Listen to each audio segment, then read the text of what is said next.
নামদ pay মাওলার একদিন ঘুমাইবার মন কবরের মাঝার ও মন ঘুমায় না রে, ও মন ঘুমায় না রে।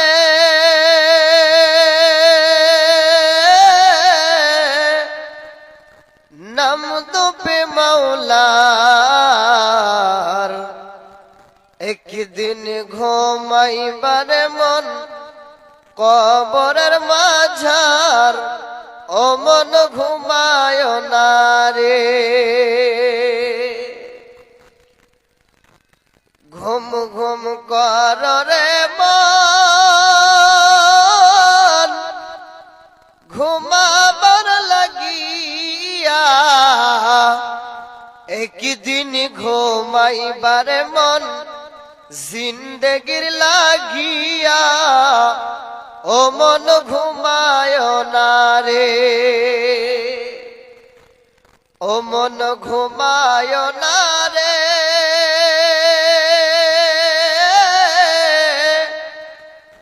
নামদ পে মাওলার একদিন ঘুমাইবার মন কবরের মাঝার ও মন ঘুমায় না রে। নমরুদ ফেরাউন সাদ্দাত বাদশা ছিল এ দুনিয়া মাঝার,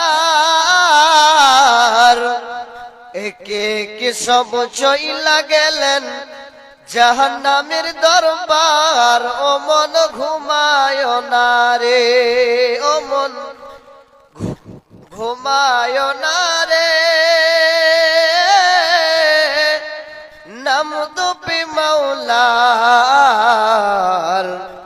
একদিন ঘুমাইবার মন কবরের মাঝার, ও মন ঘুমায় না রে। আল্লাহর যত নবী ছিলেন এ দুনিয়া মাঝার,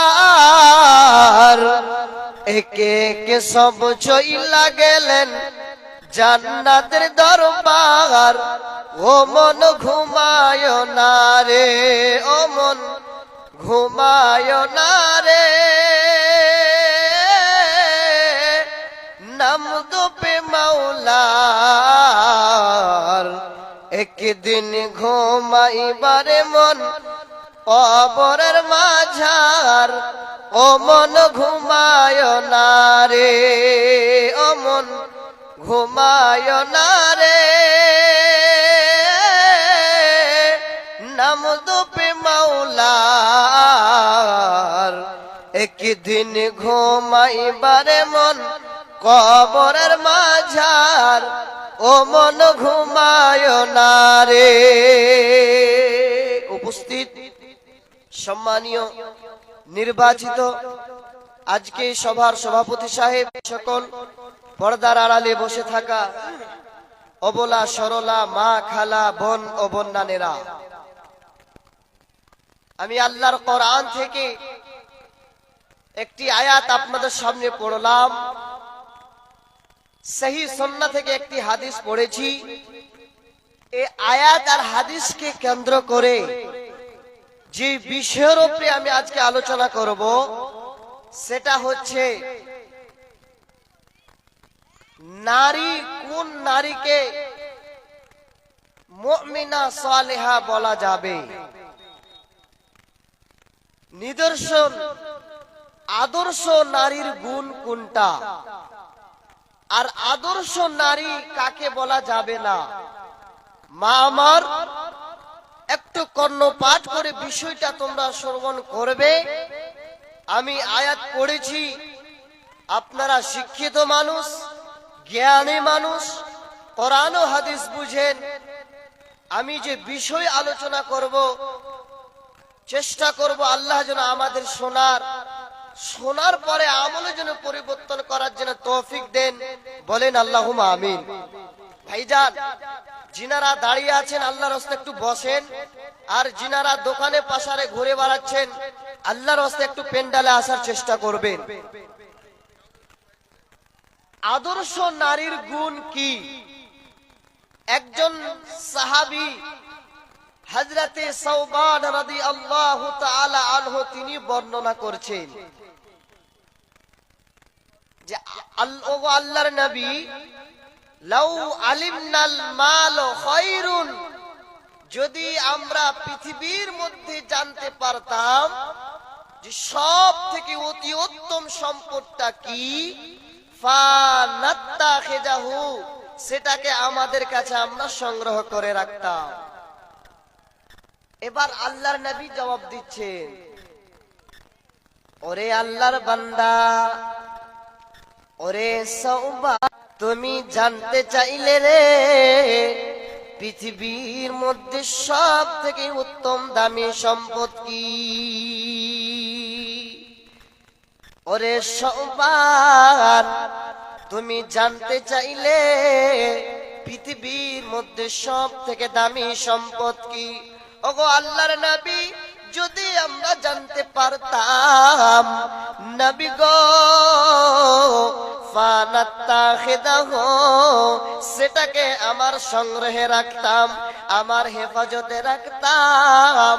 আল্লাহর নবী বলে দিলেন, সাওবান শুনে নাও, আমি নবীজি বলে দিলাম পৃথিবীর মধ্যে আল্লাহর নিকটে সব থেকে দামি সম্পদ, সব থেকে অতি উত্তম সম্পদ শুনে নাও, আমি নবীজি বলে দিলাম রে, প্রথম সানুন দাকিরুন, ওই জীব, যেই জীবের দ্বারায় মহান আল্লাহ রাব্বুল আলামিনের জিকির আজকার করা হয়, ওই জবান, যেই জবান দ্বারা মহান আল্লাহ রাব্বুল আলামিনকে ডাকা হয়, ওই জবান, যেই জীবের দ্বারা আল্লাহ রাব্বুল আলামিনের প্রশংসা করা হয়। আল্লাহর নবী বলে দিলেন, সাওবানের শুনে নাও, আমি নবীজি বলে দিলাম যে ব্যক্তি নিজের জবান দিয়ে গুনগুন গুনগুন গুনগুন করে আল্লাহর প্রশংসা করবে, গুনগুন গুনগুন গুনগুন করে মহান আল্লাহকে ডাকবে, আল্লাহ তাআলার নবী বলে দিলেন, সাওবান রে, প্রথম নম্বর লিসানুন যাকিরুন, ওই জীব, যেই জীবের দ্বারা মহান আল্লাহ রাব্বুল আলামিনকে ডাকা হয়।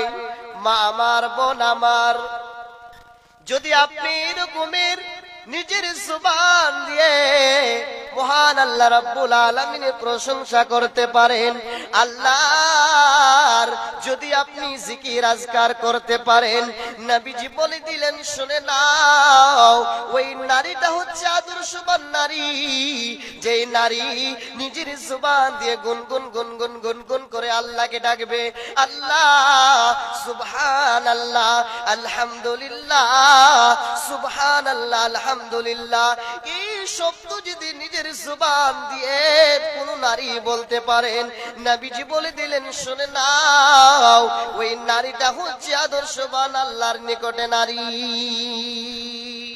ভাইজান আমার, বাপজান আমার, আপনাদেরকে কি করতে হবে? নিজের জবান দিয়ে ঠোঁটটা লড়াতে হবে আর বলতে হবে, আলহামদুলিল্লাহ, সুবহানাল্লাহ, আলহামদুলিল্লাহ।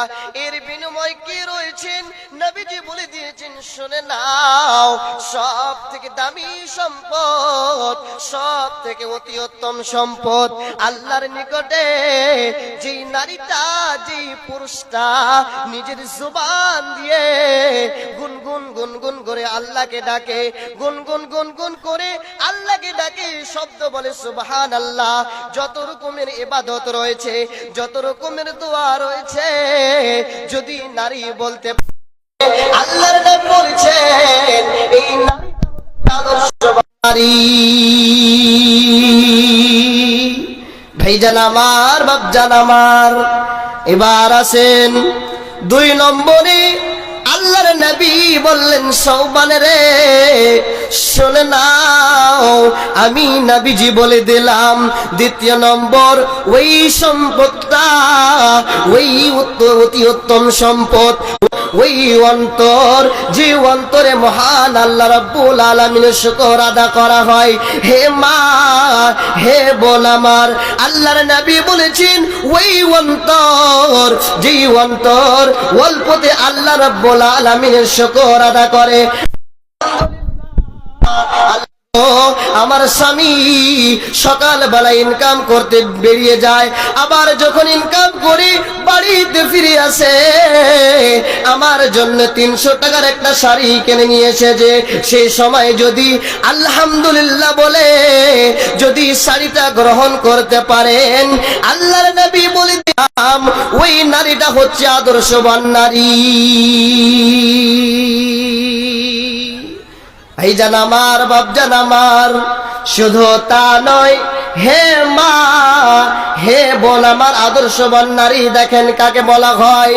আল্লাহর নবী বলে দিলেন ওরে সৌমান শুনে নাও, 3 নম্বরে আল্লাহর নিকটে সব থেকে অতি উত্তম সম্পদ, সব থেকে দামি সম্পদ কি শুনে নাও, আমি নবীজি বলে দিলাম রে, ওয়াজাউজাতুন মুমিনাতুন তুঈনু আলা ঈমানিহি, ওই নারী, যে নারীটা তার স্বামীর ইমানের উপরে ইস্তেমাদ রয়েছে। আল্লাহর নবী বলেছেন যদি এরকমের নারী তার স্বামীর উপরে ইমানের উপরে তোড়ল থাকে, তাহলে জেনে নাও ওই নারীটা সব থেকে অতি উত্তম দামি নারী। মুসলিম জাতি ওটা দূরত না, শোনা মুমিন ভাই, উৎপীড়নে ঈমান বৃদ্ধে ভয় তো তাদের নয়।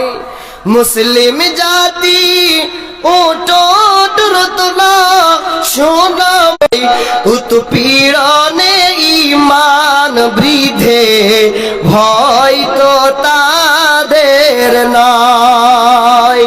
মাকায় এলো জুলুমের ঢেউ, আত্মীয় স্বজন চিনে না কেউ, অবশেষে নবী আমার হলেন সহায়, উৎপীড়নে ঈমান বৃদ্ধে ভয় তো তাদের নয়। মুসলিম জাতি উঠো দ্রুত মুমিন ভাই, উৎপীড়নে ঈমান বৃদ্ধে ভয় তো তাদের নয়। নারে তাকবীর, মাশাআল্লাহ। ভাইজান যিনি দাঁড়িয়ে আছেন আল্লাহর রাস্তে বসুন। আজকে আপনাদের সামনে বক্তা অনেক হয়ে গিয়েছে, আমার পরে আরো 3 জন বক্তা রয়েছেন, বিশেষ আপনারা আলোচনা করবেন। তাহলে মা আমার, বোন আমার, যারা এখনো বাড়িতে বসে আছেন আল্লাহর রাস্তে আসার চেষ্টা করুন। ওই যে আদর্শবান নারী খুঁজতে গেলে, যদি আদর্শবান নারী খুঁজতে চান তাহলে এইগুলো হাদিস দেখেন। আর আদর্শবান নারী কাকে বলা হয় না, ইমাম গাজ্জালি রাহিমাহুল্লাহ আলাইহি, তিনি একজন বড় ইমাম, তিনি বলেছেন যদি তোমার বাড়িতে 4 ধরনের নারী থাকে তাহলে সেই নারী কখনো আদর্শবান নারী হতে পারে না। মা আমার, বোন আমার, একটু কর্ণপাত করে শুনে যাও। এই যদি 4 ধরনের নারীর মধ্যে তুমি যদি একটা হয়ে যাও তাহলে কখনো তুমি আদর্শবান হতে পারো না। কি? ইমাম গাজ্জালি বলেন আহেরা, আহেরা কোন নারীটাকে বলা হয়? ওরে আমার বাপজান, হে মা আমার, বোন আমার, একটু কর্ণপাত করেন না। ইমাম গাজ্জালি বলেছেন আহেরা ওই নারীটাকে বলা হয় সকাল থেকে নিজের রূপের চর্চা করে বেড়ায়, নিজের রূপের গৈরব করে। ইমাম গাজ্জালী বলেন এই রকমের নারী, যেই নারীটা নিজের রূপের চর্চা করে বেড়ায়, নিজের রূপের এই রকমের রংরঙা বাজার করে বেড়ায়, হে মা আমার, বোন আমার, শুনে নাও, ইমাম গাজ্জালী বলেছেন আহেরা নারী যদি কাউর বাড়িতে থেকে যায়, এই রকমের নারী, যেই নারীটা নিজের রূপের চর্চা করে, নিজের রূপের গৌরব করে, ইমাম গাজ্জালী বলেছেন শুনে নাও, ওই নারীকে বিবাহ করলে জীবনে সে বাড়িতে সুখ আসতে পারে না।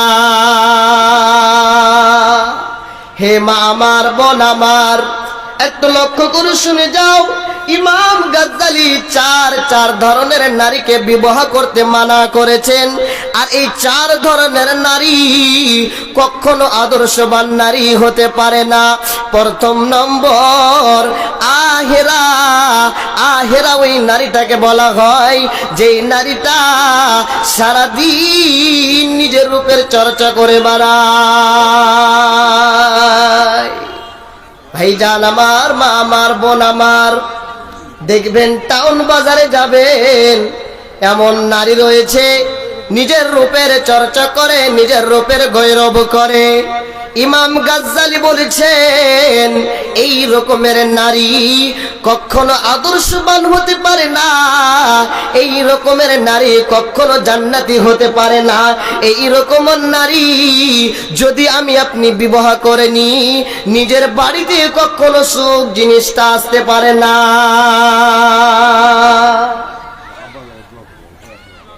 মাশাআল্লাহ, আমার তাজিবুর রহমান তাহই তিনার আব্বার জন্য 1000 টাকা দান করেছেন।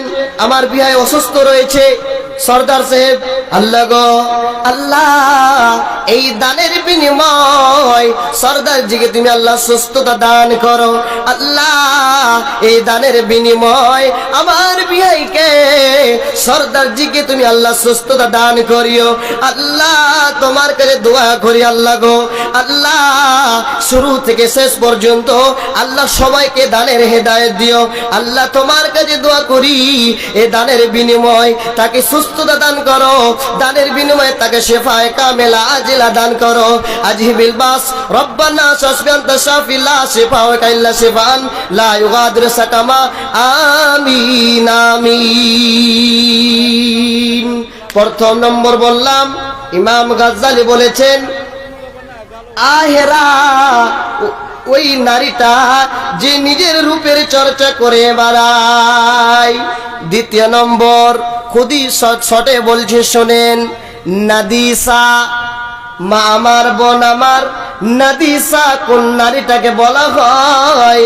নাদিসা ওই নারীটাকে বলা হয় নিজের রূপের চর্চা করে, তার পার্শ্বে যদি একটা কালা মেয়ে তার পার্শ্বে বসে থাকে, সেই মেয়েটাকে দেখে নাক ছিটকায়, সেই মেয়েটার জন্য অহংকারী করে। ইমাম গাজ্জালী বলেছেন এই রকমের নারী কখনো আদর্শবান নারী হতে পারে না, এই রকমের নারী কখনো জীবনে সুখ আনতে পারে না। ইমাম গাজ্জালী বলেছেন শুনে নাও, শুনে নাও, যদি কাউরে নাদিসা রকম যদি নারী থেকে যায়, জীবনে সেই নারীটা কখনো সুখ আনতে পারে না, সেই নারীটা কখনো আদর্শবান নারী হতে পারে না।